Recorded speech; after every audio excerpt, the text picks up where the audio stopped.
अस्सलाम वालेकुम वरहमतुल्लाहि वबरकातुहू। अगर आप कर्ज़ की दलदल में फंस चुके हैं, कर्ज़ की वजह से परेशान रहते हैं, उस परेशानी की वजह से आपका सुकून ख़त्म हो चुका है, तो परेशान होने की ज़रूरत नहीं। एक छोटी सी ये दुआ याद कर लें, पहाड़ जितना कर्ज़ भी हो तो वो भी उतर जाएगा।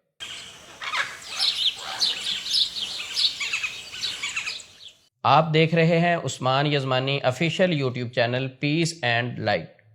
कोई माने या ना माने, मकरूज शख्स का अमन तबाह हो जाता है। मकरूज शख्स को अजीब किस्म की एहसास कमतरी महसूस होना शुरू हो जाती है। पहले कर्ज लेने के लिए उसको 100 पापड़ बेलने पड़ते हैं।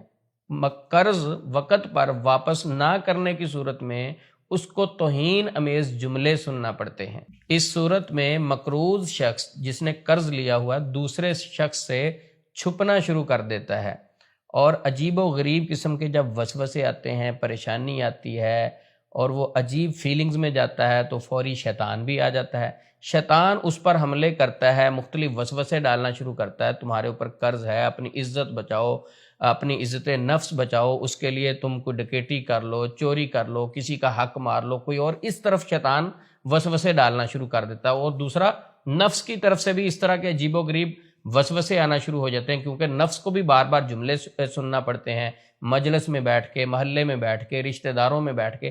तो अजीबो गरीब ये बातें सुन सुनकर इंसान परेशान हो जाता है, तो उसका सुकून तबाह हो जाता है। तो मकरूज शख्स किस कदर बेबस हो जाता है, परेशान हो जाता है, मजबूर हो जाता है। बल्कि मैं आपको एक हदीस सुनाता हूँ, मुस्लिम शरीफ में हदीस मौजूद है, इसी तरह जमुल फवाइद में मौजूद है।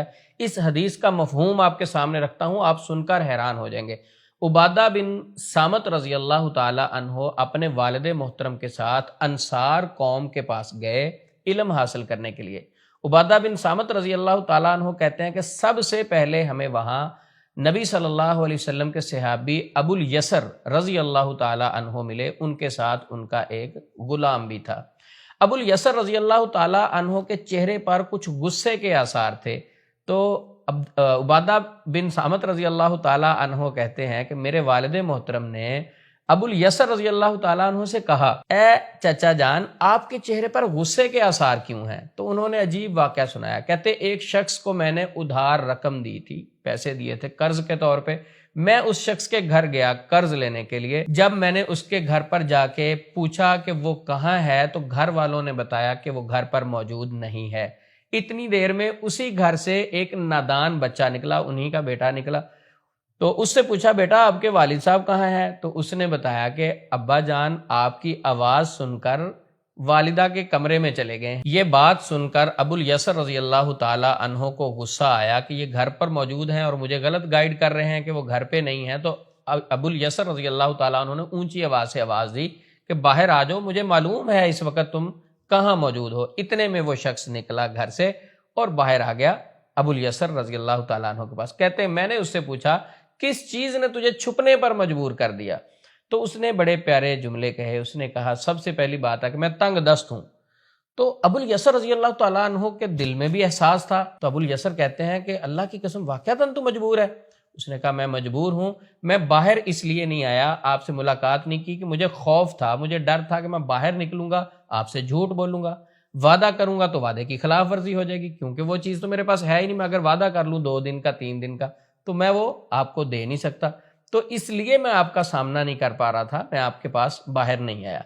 अबुल यसर रज़ी अल्लाह ताला अन्हो नबी सल्लल्लाहु अलैहि वसल्लम के तरबियत याफ्ता सहाबी हैं, नबी सल्लल्लाहु अलैहि वसल्लम के साथी हैं, तो किस तरह किसी मजबूर आदमी को मजीद परेशान कर सकते हैं? तो उन्होंने कहा कि अगर तो ये सच है तो फिर ये देख। उन्होंने अपना कर्ज वाला रजिस्टर मंगवाया। अबुल यसर रज़ी अल्लाह ताला अन्हो ने कर्ज वाले रजिस्टर पर कलम फेर दिया। कहा, ये कर्ज मैंने ख़त्म कर दिया यहाँ से, अगर तेरे पास सामान आए तो मुझे कर्ज दे देना, अगर तेरे पास कर्ज अदा करने की रकम ना हो तो तू आज़ाद है। अबुल यसर रज़ी अल्लाह ताला अन्हो ने ये सारी बातें कहने के बाद एक हदीस सुनाई।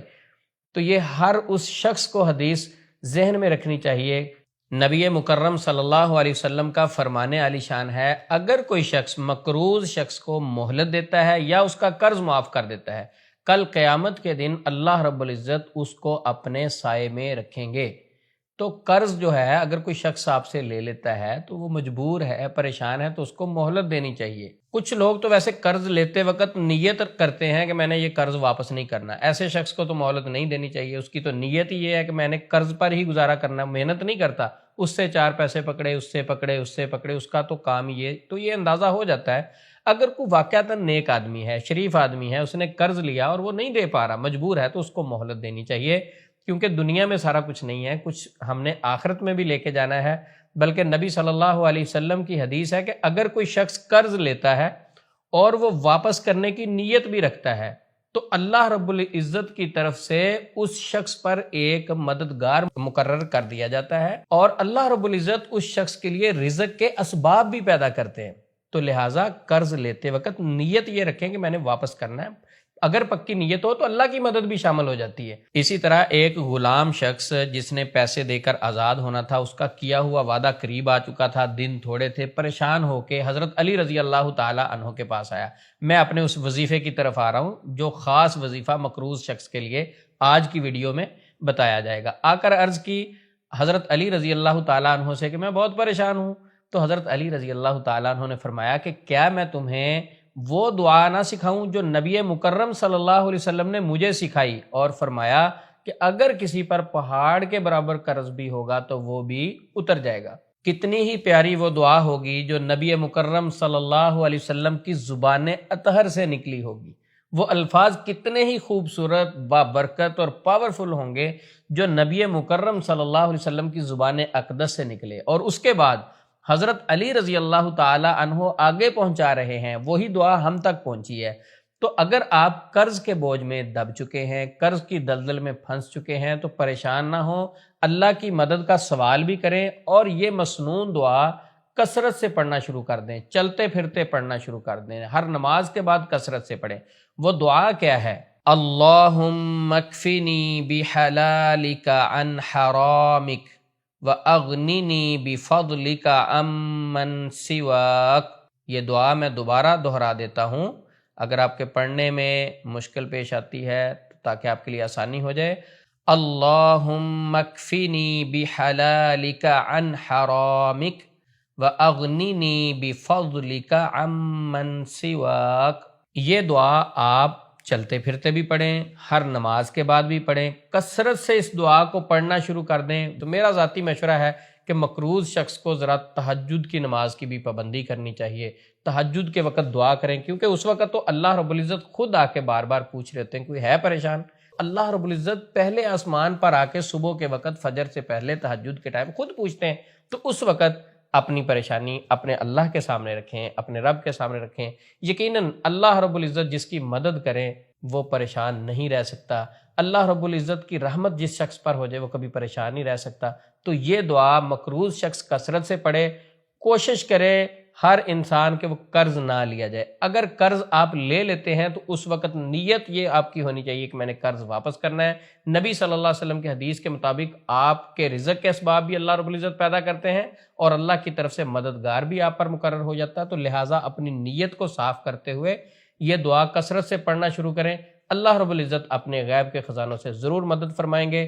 اللہ رب العزت سے دعا ہے کہ یا اللہ جتنے لوگ مقروض ہیں، قرض کی دلدل میں پھنسے ہوئے ہیں، پریشان ہیں، ان کو رستے نظر نہیں آ رہے، میری دعا ہے کہ یا اللہ سارے لوگوں کے لیے آسانی فرما، اپنے غیب کے خزانوں سے ان کی مدد فرما۔